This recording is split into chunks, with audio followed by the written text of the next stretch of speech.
Good morning, Andreas. How are you today? Yeah, very good. Thank you, Jenna. Thank you Fine. for having me. Oh, thank you for being here. And as you know, this is our True Tales from Harrods, and this is our leadership series. So, really trying to get to know the person behind the leader. And as someone that has been part of our management executive committee for numbers of years as our CIO, you're soon to move into our COO role on the 1st of September.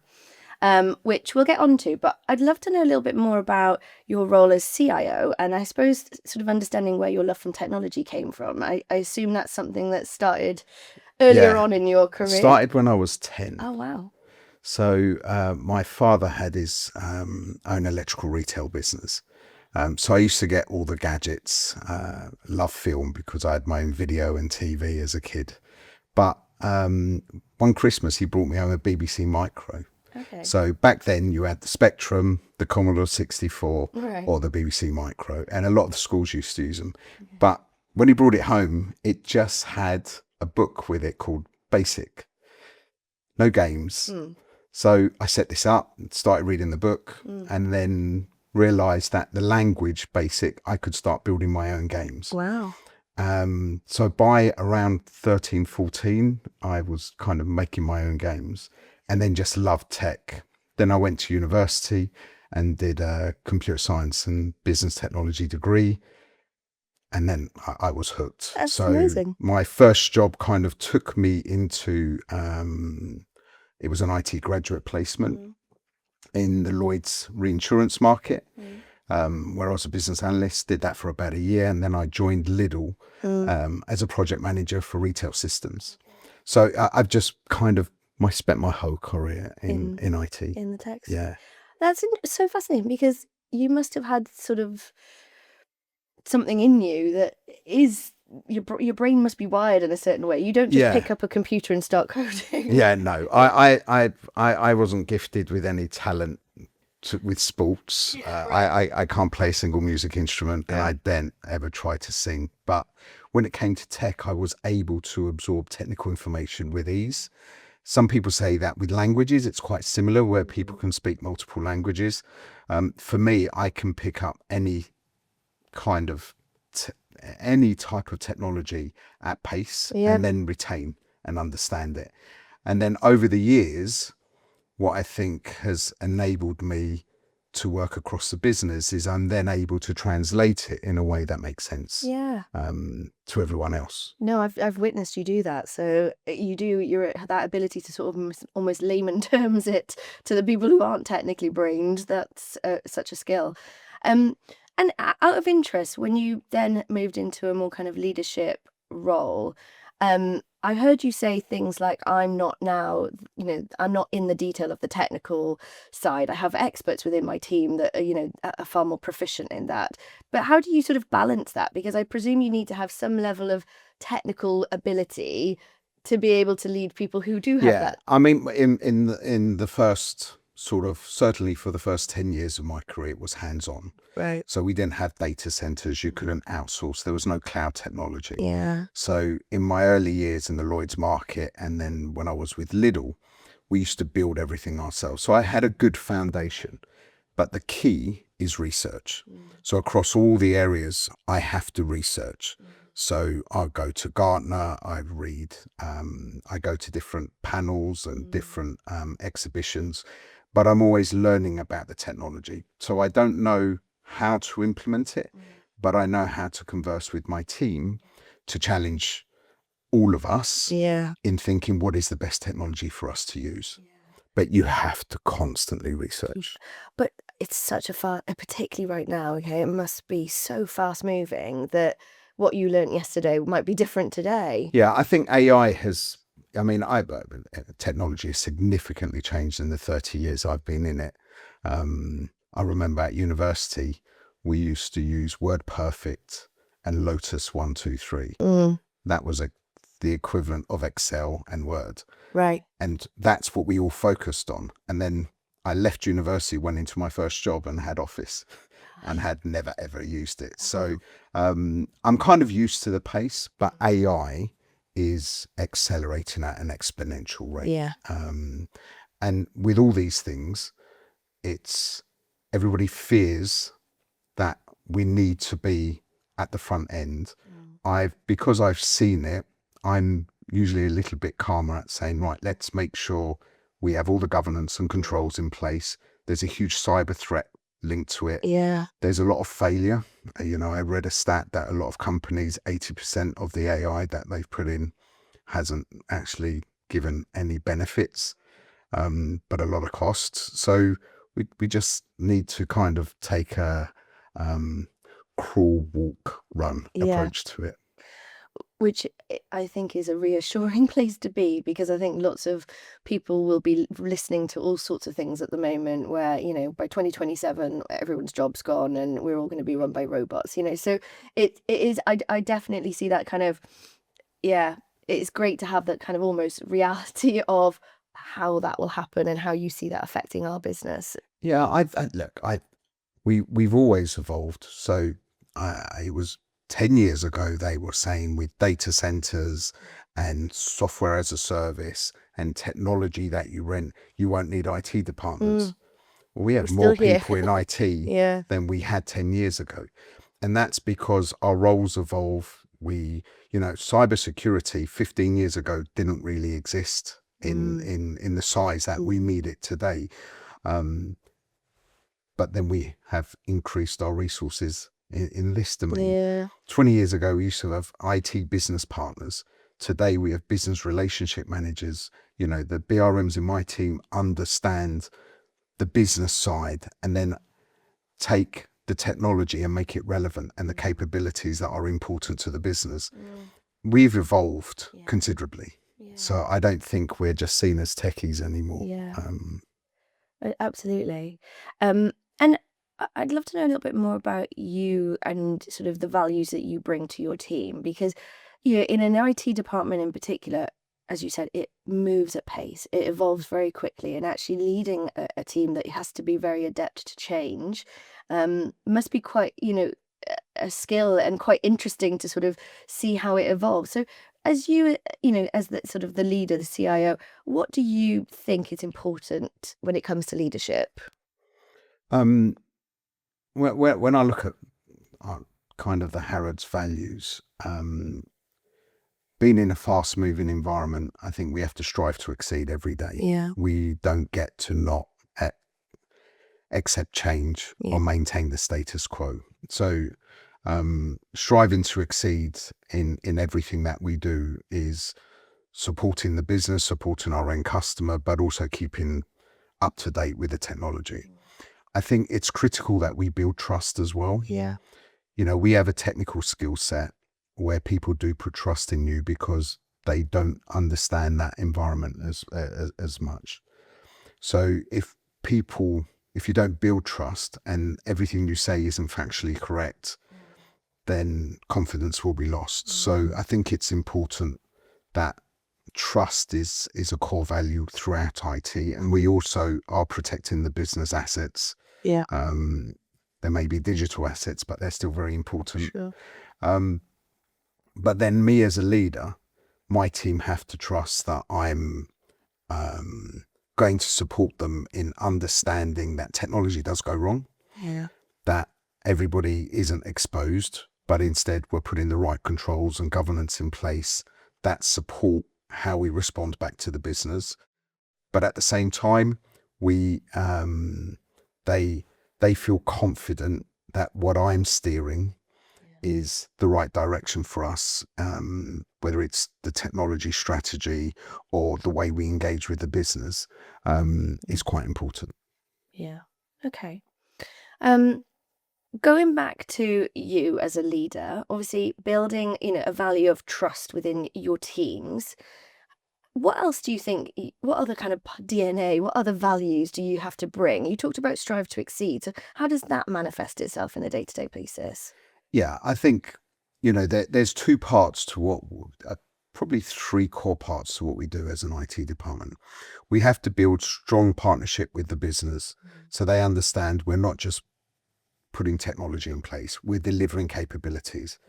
And it's quite key for the business to understand, don't worry about the product, we'll decide on that. Yeah. Tell us what it is that you want to be able to support your customers or support your employees if you're HR? What are the capabilities that are key for us? The second bucket is our delivery capability. So we have built an incredibly strong delivery capability over the years. And that doesn't just come from having a couple of project managers. That's building the whole end-to-end infrastructure.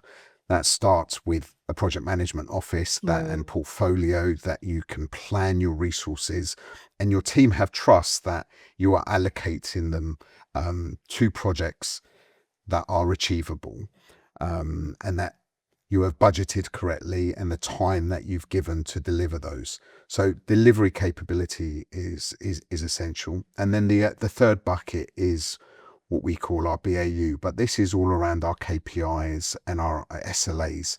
This is when you log a ticket for your laptop, there is a response time and somebody is monitoring that and making sure that that is dealt with in the right time, as opposed to a major incident, which is if SAP goes down, we've got to make sure that within 2 to 4 hours that is fixed and the business is up and running, because it has a detrimental effect. So when you have those three areas, it's important that we have the right teams that can spread across those, that we aren't asking the people that all do BAU to also do all the delivery. That's when you start running in problems. So your staff build confidence that you are, the workload is realistic, but the strive to exceed is, I've always been amazed with when when your teams are really engaged and they believe in the vision and the success you're achieving. We're phenomenal on our output and how much we can do. So, I have heard people say sometimes it is relentless in IT. We're always in that delivery state of mind. We're always doing more, but then that's what makes it exciting. So to keep the strong technical skill set that we've got. When I joined 9 years ago, we really struggled to recruit people in Harrods IT. And I think there was 2 reasons for that. I think we didn't all have the most exciting technology. And the second part was we didn't invest in people's careers in the right way, where it was very transparent for people to see that they can move sideways, they can move into business areas and what their career paths are. One of the essential things, even though we are predominantly one store, we're not a global corporation, we have to use enterprise grade solutions because everything is critical that it runs for this store 24/7. So we do use better technologies. This is exciting, that attracts people. We've worked on some of the most exciting programs over the years, like our single view of customer, where we brought everything to do with our customers under one umbrella and one technology, which has given us the great capabilities we have with our clienteling capability that Jocasta has, in by appointment and across the wider business. We just had a successful SAP S4 HANA Greenfield migration that was led by Mark Emery. Future Retail was an incredibly large, complex transformation. It wasn't just an IT deployment, it was a major transformation for the business. So when you are working on these things and people feel as well that you will be successful in these, then you attract people. Everybody's excited to be in IT. So it's been a great few years because of that. I mean, look, as someone that looks after the TA department, I know how much of a difference that has made, because trying to attract talent, 5, 6, 7 years ago, it's a completely different beast to where we are today, where actually, not only is the offering so much more exciting for candidates, but you as leaders are also, you and your leadership team have, a presence in the market too. And that's, I think, really testament to kind of what you've all done over the last few years. So it'd be interesting to know from you then, what is your career highlight? Like, what, if you look back at all the things that you've done, I know you've been through a massive year the last 18 months, 2 years with the S4HANA project. So is there anything that stands out to you that you think, gosh, that was a great time?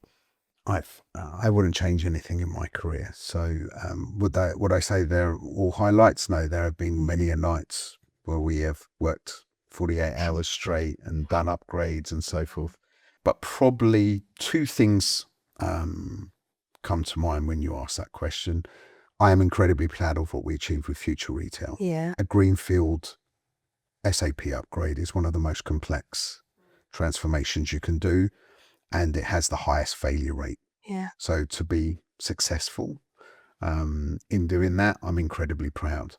I think the second one, and it's not because this was a highlight, the cyber attack that we endured last year is definitely not a highlight. But what I pulled from that was when I see how my department stepped up and how the business supported us. At a personal level, I had never seen anything like that in my career. It was just, it was a very tough time. Gave me a different perspective of me as a leader. Probably up until that point, I wouldn't say I'm a functional leader, but I'm not emotional over leadership. You know, we work with great people, we achieve great things, we all benefit from that. But in that time, there was this personal pride when I was seeing people work day and night to protect the business. And they all had that same sense of pride, that same strive to exceed, both not just business values, but you could see it was their core values. Yeah. And it was just a phenomenal time to work with some of the most amazing people in my team, side by side, day and night. So it's not a highlight of my career, but we did defend the business. Yeah. We had very minimal impact to our revenue, and the whole business stepped up to support us. So I think, you know, from a personal level, I'm incredibly proud. And that just goes back to values, doesn't it? You know, like you said, personal or professional, whatever they are. But you know, in time of crisis, that's when you see the true colours come out. And I think, you know, witnessing that scenario, um, it was quite emotional, wasn't it? You know, to see people and the way they sort of did what they needed to do to get the job done. So yeah, I can totally see where you're coming from that perspective. So let's talk about when things aren't so nice. You know, things like you've said, like hands up, we make mistakes. Like that is the sort of nature of technology. So, you know, are there some times that haven't gone quite as well? Because I think those are so important in leadership. When things go wrong, you typically learn the most, as opposed to the times when they go right. So, are there some things that have shaped your career because they haven't gone right? Yeah, I mean, if I go back to my earlier days where technology was still, you were reliant on your own team doing most things. There weren't the same number of consultancies and system integrators that you could rely on. We had scenarios where Lidl, we put warehouses live, and on the day they were supposed to go live, all sorts of things would go wrong. And we didn't have disaster recovery and resilient sites and clustered data centers. It was just the one. So if those servers went down, you had a problem. Yeah. But I think what helped shape the way I look at IT in those scenarios is how you manage the business, how you encourage the business to have, well, what do you do when IT doesn't work? Yeah. Now, back then, the reliance on IT was not as much as it is now. And we know that if I turn stuff off here, we do tend to stop. There's not much we can do. But then it's how can we make sure that we do have business continuity, we do have disaster recovery. And we've put a huge emphasis on that in Harrods, which wasn't here 9 years ago. So the minute something went down, it wasn't chaos, but everyone was kind of like, what do we do? And the immense pressure. Whilst I think when we come together as a crisis management, people have a better understanding of how do I keep things going. Yeah. And I think that's been my biggest learning from when things go wrong, the buck stops with me and everybody's just looking at me to how long will it take you to fix it questions to, okay, we know IT are dealing with it. What can we do to support IT until they get it up and running? And mistakes will be made. We do release things sometimes and we've missed something and then they go wrong. I haven't got a problem with that. You know, we are human beings and we are doing multiple releases. If I tell you on any one day, we're probably pushing out 20, 30 changes a day. And those 30 changes could be an update to Windows. So then you're pushing that out to 4,000 or 5,000 devices. The only thing I won't accept is negligence. When there's carelessness, when people don't follow the governance that we've put around to put more controls. Every change we do goes through a change control board. It's all approved. We risk it. We assess whether we're ready to do it. But if somebody pushes a change out and doesn't go through a change control board and then doesn't follow up to see if everything's been all right, that's where that's your line. We have messed up. Yeah. What you're describing, though, having that level of sort of rigor and governance behind every change, not only de-risks for the business, but I imagine makes it a much nicer place to work, because there's nothing worse than sitting on, on that kind of level of pressure and feeling on a knife edge all the time that, you know things are going to go wrong, but you've got no plan, to support that. Yeah, we have people that are on 24-hour shifts, on rotas, on call, but my ambition is never that everybody is constantly waking up in the middle of the night and taking calls out of hours and weekends. So a lot of this is so we don't have to do that. I kind of call it hero culture. I don't want that, where IT pop up and save the day. At the end of the day, we shouldn't be having to do that. We should be behind the scenes, keep everything running, and it should be a very, very calm response to because we understand why something's gone wrong. There are times though we don't know why something's gone wrong, and then we need the right approach. We have our war rooms where we bring the right people in, and we very, very quickly root cause problem, so we can solve and move forward. I've heard you talk about when big things go live, that sort of as a business we all gear up to that day, that go live day, and then day 2 and nothing's gone wrong and everyone's like, that sort of level of anticlimax that okay. I assure you I don't feel an anticlimax. I know. I feel a huge sense of relief that I didn't break the business. Good. Okay.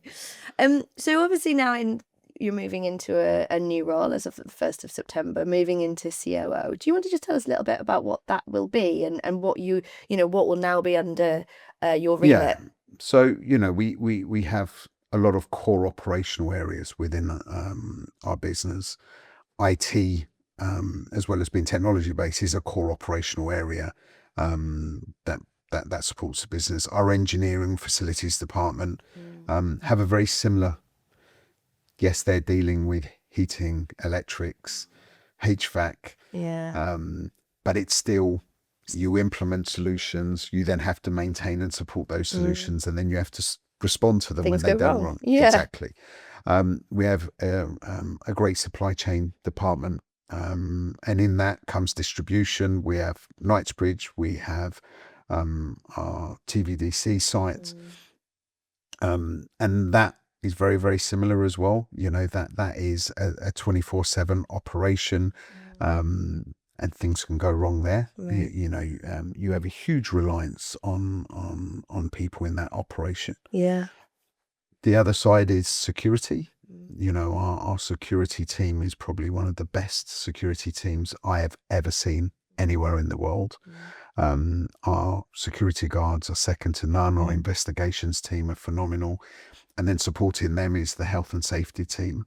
So when you look at all of these, they're big operational areas. Some are front facing, some are behind the scenes, but they involve a lot of people. They all have to perform to targets, SLAs, but they all need governance, controls, ways of working.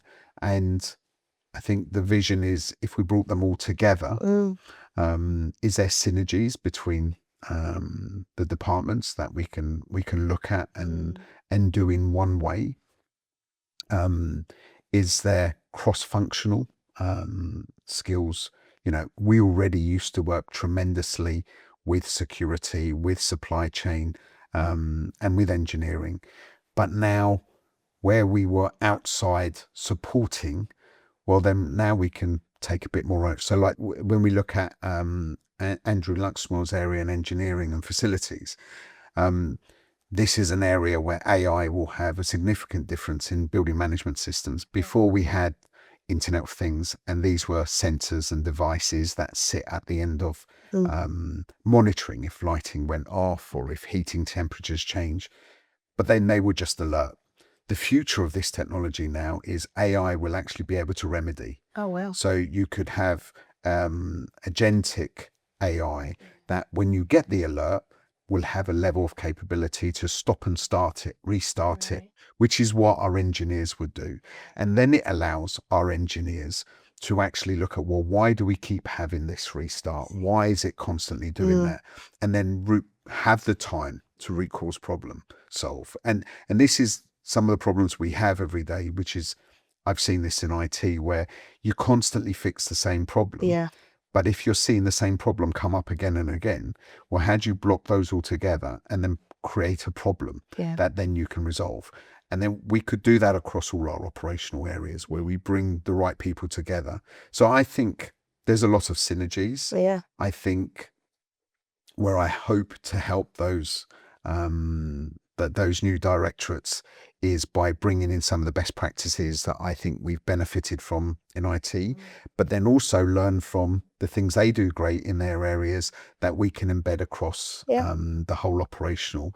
I think, it's quite funny where I'm, meeting with finance, meeting with HR, meeting with procurement recently. We've never had to consider how do we put an umbrella over all of the operations so we feed all the information up in one direction so we get a full view of our operational health. How do we heat map that? And it's quite exciting that I've been given this opportunity to drive this. 100%. I was just going to ask you, it must be a really proud moment for you. Yeah, sometimes I'm quite clinical. I remember Abby said when the announcement goes out tomorrow, just enjoy the day tomorrow. Enjoy. Just go, you will get a lot of people emailing you and congratulating you and praising you, which I found quite alien. Yeah. And then I did. So yeah, I am incredibly proud, but I'm also, Harrods has been great to work for, been a great supporter. I've spent a tremendous amount of money and hopefully it's gone to great use. We do our bit. Yeah, but I just think it's a great opportunity across my teams as well, bringing us all together under one operational leadership, and I'm sure there'll be tremendous benefits. That's what I'm hoping for anyway to the business. Well, you've made it much clearer to me actually, just to being able to understand the the synergies actually. I hadn't quite maybe realized that there was so much connection. Yeah. So you are our exec sponsor for Clarity on Expectations, which is the next chapter of Everyday Excellence. Now it sounds like that's going to be a really important part of your new role, because Clarity on Expectations is all about being, clear on expectations, setting, goals that are really achievable, but stretch, people to really develop themselves and their career, but also having that level of honesty over when things are working and when things aren't working. So, going into the new role and having a whole new leadership team and a whole new team of individuals to manage, how important is it that, goal setting and career development and having that level of expectation on people is for you, as in your new leadership role? Yeah, I've always been a great believer in everybody knowing exactly what the North Star is. So that's a strategic part. Yeah. But then what are the tools that I need to get there? And then how do I measure how I'm getting there? So, I don't use terms like SMART objectives and goals. And, what we try and do is there are common goals that the whole department has. So I'll be interested to see whether that works at an operational level across all my functions or whether we still have to keep them within. But a common goal is, you know, that we deliver the service to our SLAs and KPIs, and that's for everyone. Across the board. So the whole of IT then feels a responsibility that we all have to achieve it. So nobody can say, well, I can't influence that. Well, we all have it as a clear goal. Then we have to be a bit more scientific about the goals we set within the departments.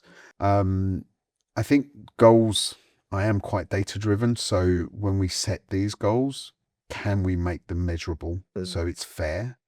Because if people don't feel that it's open to interpretation, then not everyone buys into the goal, because they might think, well, my boss might have a different interpretation to whether I've achieved that goal or not. So we spend a lot of time discussing as a leadership, what are the core goals that and objectives we want to set the department. And then once they filter down, we make sure that they're explained. I'm not saying we're perfect. I think we still have a long way to go. But it's where everybody has a shared interest as well. If you create too many goals that are specific to every little department, I think then you lose the cohesion of bringing us all together. So, going back to kind of performance and being clear with people around what your expectations are, and particularly the areas, your new areas, where does honesty come into that? Well, I mean, if you're going to build trust, you have to be very honest. But there's a way to deliver honesty as well. So you have to think, how am I going to sit with my team member and explain whether it's underperformance or not hitting targets, or you need to have an honest dialogue with empathy, but also with the data. The dialogue doesn't go down rabbit holes, because you've got two people with two different opinions. You need to bring everyone on the same page. I also think if you've created trust, then you should be able to have that dialogue. But another thing we really push within our LT is in the moment feedback. We don't wait for the 6 monthly check-ins and then you surprise someone. Because you suddenly go, I'm not happy about this. And yet for 5 months, they've had no idea. So the in the moment feedback, where you sit with a team, and that creates a trust environment, because if people are used to giving the feedback in the moment, it kind of becomes normal. It doesn't feel like you're being criticized or attacked. It just, I messed up.